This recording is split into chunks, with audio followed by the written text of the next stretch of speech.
Funding for this program is provided by additional funding provided by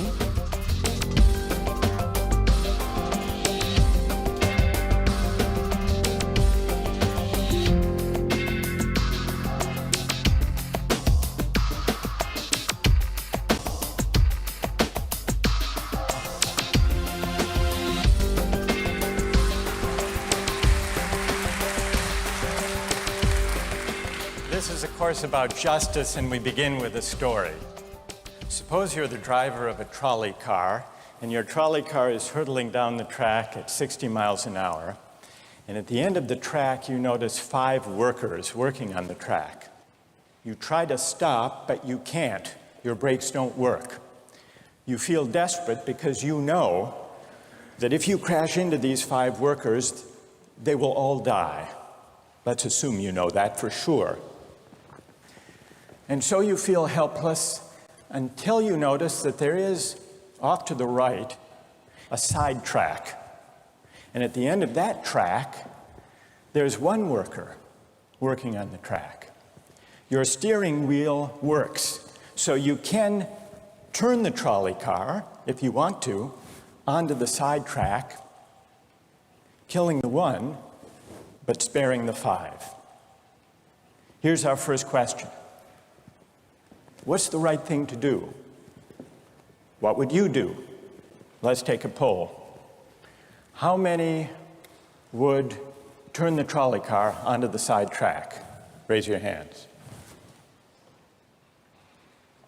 How many wouldn't? How many would go straight ahead? Keep your hands up, those of you who would go straight ahead. A handful of people would. The vast majority would turn. Let's hear first.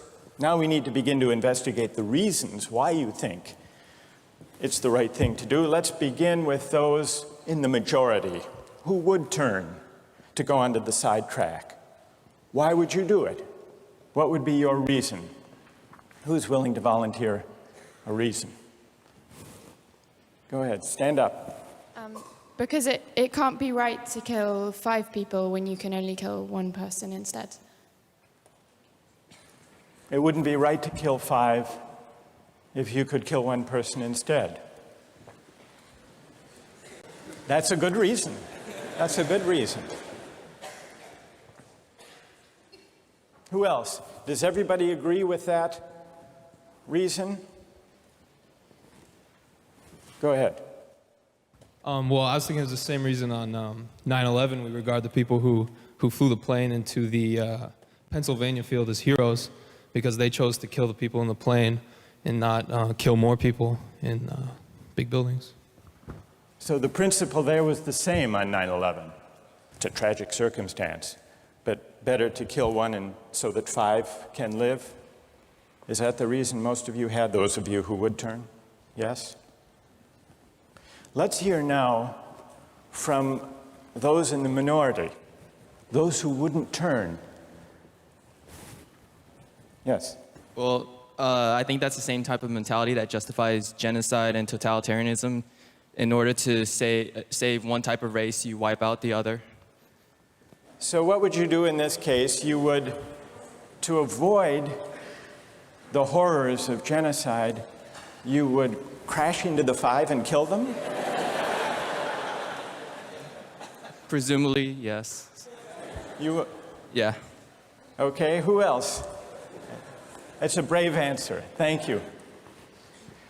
Let's consider another trolley car case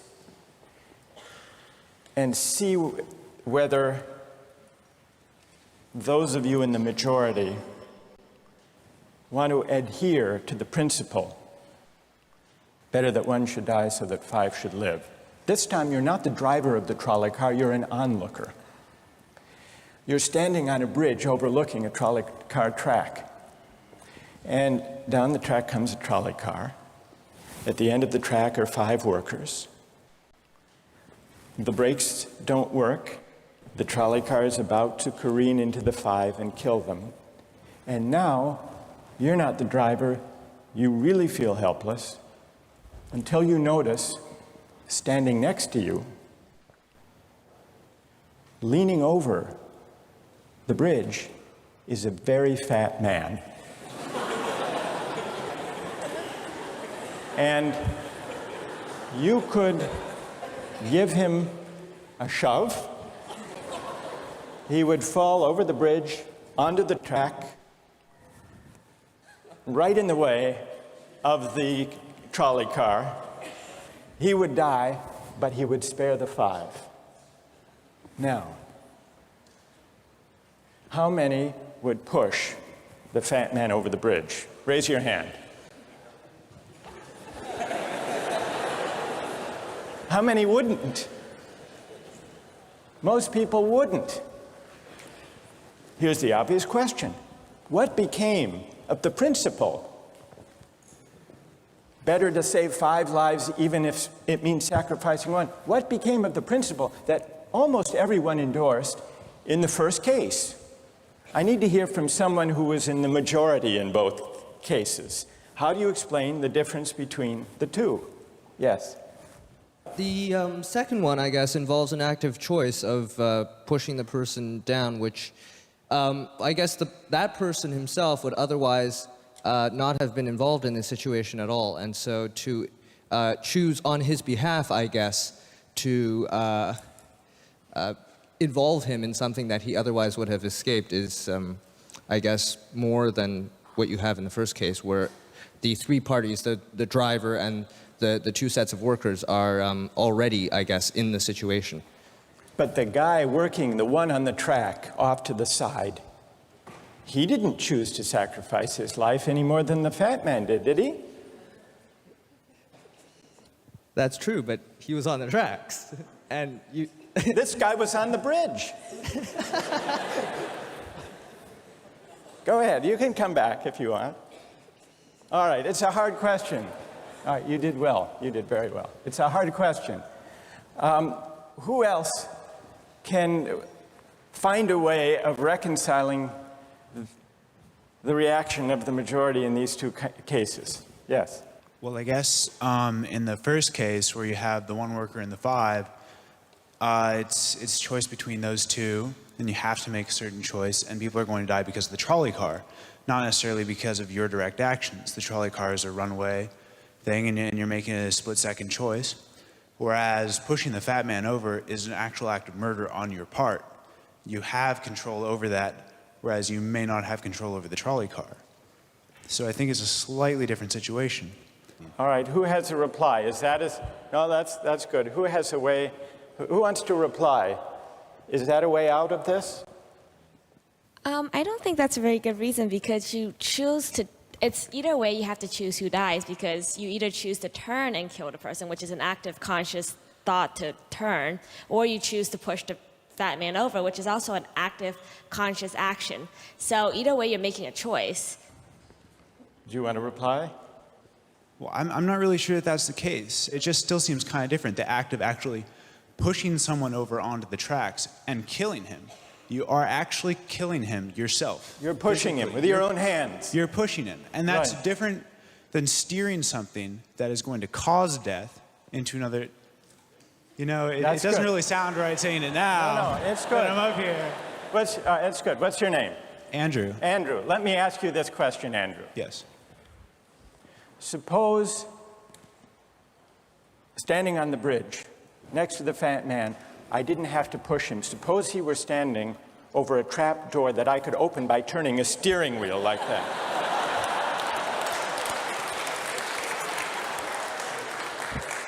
Would you turn? For some reason, that still just seems more wrong. Right? I mean, maybe if you accidentally like leaned into the steering wheel or something like that. But, or say that the car is hurtling towards a switch that will drop the trap. Then I could agree with that. Fair enough. It still seems wrong in a way that it doesn't seem wrong in the first case to turn, you say. And in another way, I mean, in the first situation, you're involved directly with the situation. In the second one, you're an onlooker as well.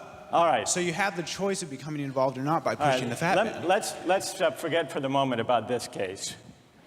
That's good. Let's imagine a different case. This time you're a doctor in an emergency room, and 6 patients come to you. They've been in a terrible trolley car wreck. 5 of them sustained moderate injuries. 1 is severely injured. You could spend all day caring for the 1 severely injured victim, but in that time the 5 would die. Or you could look after the 5, restore them to health, but during that time the 1 severely injured person would die. How many would save the 5? Now is the doctor. How many would save the 1? Very few people. Just a handful of people.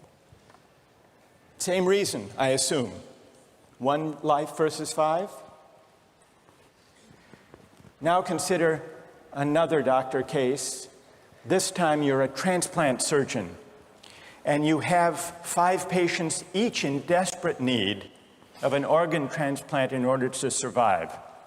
1 needs a heart, 1 a lung, 1 a kidney, 1 a liver, and the 5th, a pancreas. And you have no organ donors. You are about to see them die. And then it occurs to you that in the next room, there's a healthy guy who came in for a checkup. And he's... You like that? And he's taking a nap. You could go in very quietly, yank out the 5 organs, that person would die, but you could save the 5. How many would do it? Anyone? How many? Put your hands up if you would do it.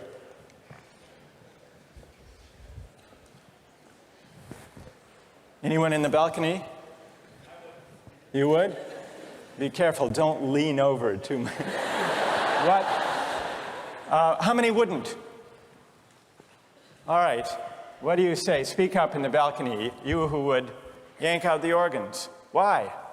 I'd actually like to explore a slightly alternate possibility of just taking the 1 of the 5 who needs an organ who dies first, and using their 4 healthy organs to save the other 4.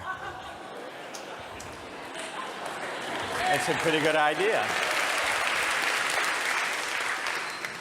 That's a great idea, except for the fact that you just wrecked the philosophical point. Well, let's step back from these stories and these arguments to notice a couple of things about the way the arguments have begun to unfold. Certain moral principles have already begun to emerge from the discussions we've had. And let's consider what those moral principles look like. The first moral principle that emerged in the discussion said the right thing to do, the moral thing to do, depends on the consequences that will result from your action. At the end of the day, better that 5 should live, even if 1 must die. That's an example of consequentialist moral reasoning. Consequentialist moral reasoning locates morality in the consequences of an act, in the state of the world that will result from the thing you do.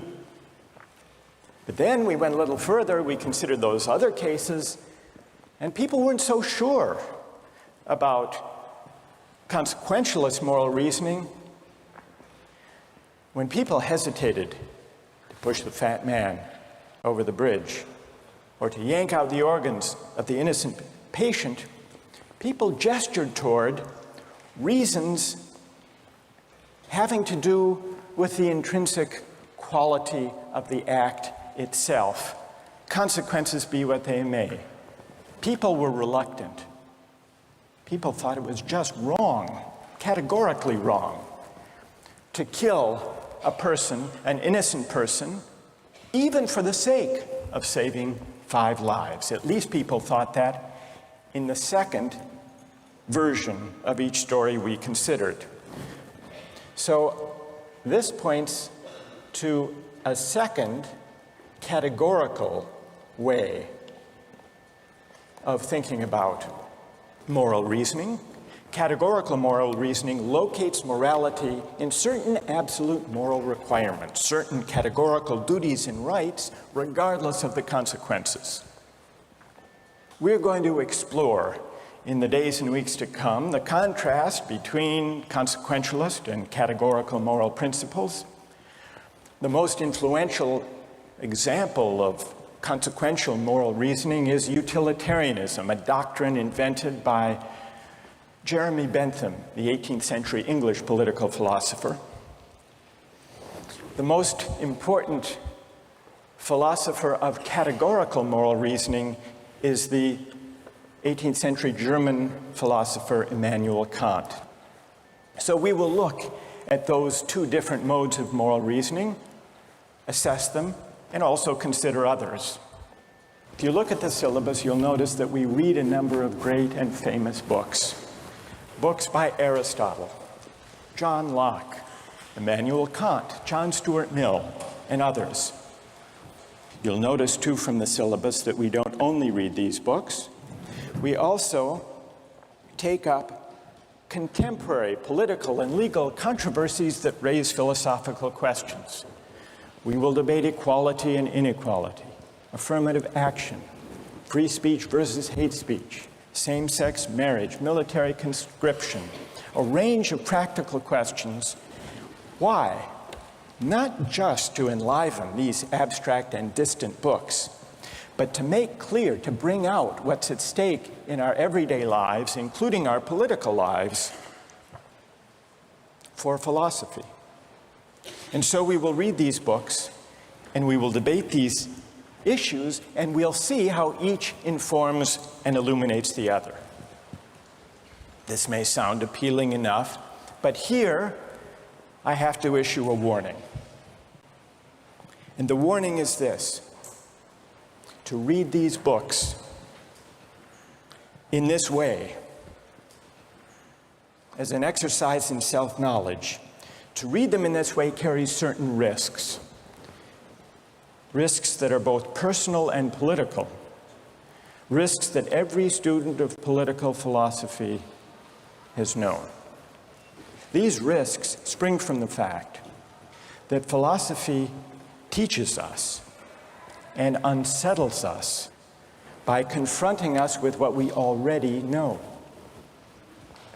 There's an irony. The difficulty of this course consists in the fact that it teaches what you already know. It works by taking what we know from familiar, unquestioned settings and making it strange. That's how those examples worked. The hypotheticals with which we began, with their mix of playfulness and sobriety. It's also how these philosophical books work. Philosophy estranges us from the familiar, not by supplying new information, but by inviting and provoking a new way of seeing. But, and here's the risk, once the familiar turns strange, it's never quite the same again. Self-knowledge is like lost innocence. However unsettling you find it, it can never be unthought or unknown. What makes this enterprise difficult, but also riveting, is that moral and political philosophy is a story, and you don't know where the story will lead, but what you do know is that the story is about you. Those are the personal risks. Now what of the political risks? One way of introducing a course like this would be to promise you that by reading these books and debating these issues, you will become a better, more responsible citizen. You will examine the presuppositions of public policy. You will hone your political judgment. You will become a more effective participant in public affairs. But this would be a partial and misleading promise. Political philosophy, for the most part, hasn't worked that way. You have to allow for the possibility that political philosophy may make you a worse citizen rather than a better one, or at least a worse citizen before it makes you a better one. And that's because philosophy is a distancing, even debilitating activity. And you see this going back to Socrates. There's a dialogue, the Gorgias, in which one of Socrates' friends, Callicles, tries to talk him out of philosophizing. Callicles tells Socrates, philosophy is a pretty toy if one indulges in it with moderation at the right time of life. But if one pursues it further than one should, it is absolute ruin. Take my advice, Callicles says. Abandon argument. Learn the accomplishments of active life. Take for your models not those people who spend their time on these petty quibbles, but those who have a good livelihood and reputation and many other blessings. So Callicles is really saying to Socrates, quit philosophizing, get real, go to business school. And Callicles did have a point. He had a point because philosophy distances us from conventions, from established assumptions, and from settled beliefs. Those are the risks, personal and political. And in the face of these risks, there is a characteristic evasion. The name of the evasion is skepticism. It's the idea, well, it goes something like this. We didn't resolve once and for all either the cases or the principles we were arguing when we began. And if Aristotle and Locke and Kant and Mill haven't solved these questions after all of these years, who are we to think that we here in Sanders Theater over the course of a semester can resolve them? And so maybe it's just a matter of each person having his or her own principles and there's nothing more to be said about it. No way of reasoning. That's the evasion of skepticism, to which I would offer the following reply. It's true, these questions have been debated for a very long time. But the very fact that they have recurred and persisted may suggest that though they're impossible in one sense, they're unavoidable in another. And the reason they're unavoidable, the reason they're inescapable, is that we live some answer to these questions every day. So skepticism, just throwing up your hands and giving up on moral reflection, is no solution. Immanuel Kant described very well the problem with skepticism when he wrote, "Skepticism is a resting place for human reason, where it can reflect upon its dogmatic wanderings, but it is no dwelling place for permanent settlement. Simply to acquiesce in skepticism," Kant wrote, "can never suffice to overcome the restlessness of reason." I've tried to suggest through these stories and these arguments some sense of the risks and temptations, of the perils and the possibilities. I would simply conclude by saying that the aim of this course is to awaken the restlessness of reason and to see where it might lead. Thank you very much.